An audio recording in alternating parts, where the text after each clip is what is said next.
Anak bongsu hasil perkahwinan penyanyi Rahmat dan bekas isterinya, pelakon Ainina Mat B iaitu Nur Ara Alisha 15 tahun, meninggal dunia sekitar jam 2 petang semalam. Berita sedia itu dimaklumkan oleh bekas penyanyi kumpulan Mega ini yang ketika itu berada di Sarawak untuk mengadakan persembahan di Betong menerusi Facebooknya. Terdahulu, pada Februari lalu, Rahmat mendedahkan Allahyarham Nur Ara Alisha yang juga anak istimewa OKU menjalani pembedahan tulang belakang di Hospital Kanser Tuanku Mukhris.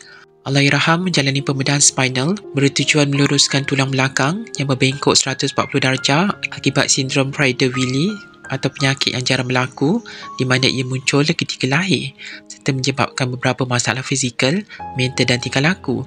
Sementara itu, menerusi Facebook Ainina 4 hari lalu, pelakon terbabit memuat naik gambar dan ucapan ulang tahun buat Nur Ara. Happy birthday sayangku, Nur Ara Alisha. Mama love you Alisha. Terima kasih Allah untuk anak syurga ni. Semoga cepat sihat dan diberikan keajaiban Alisha dapat berjalan semula. Sihat, cergas dan ceria seperti dulu. Amin amin.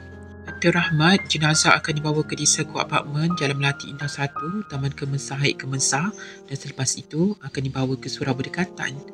Jemaah masjid akan menguruskan segalanya dan jenazah dijangka disempurnakan pagi ini.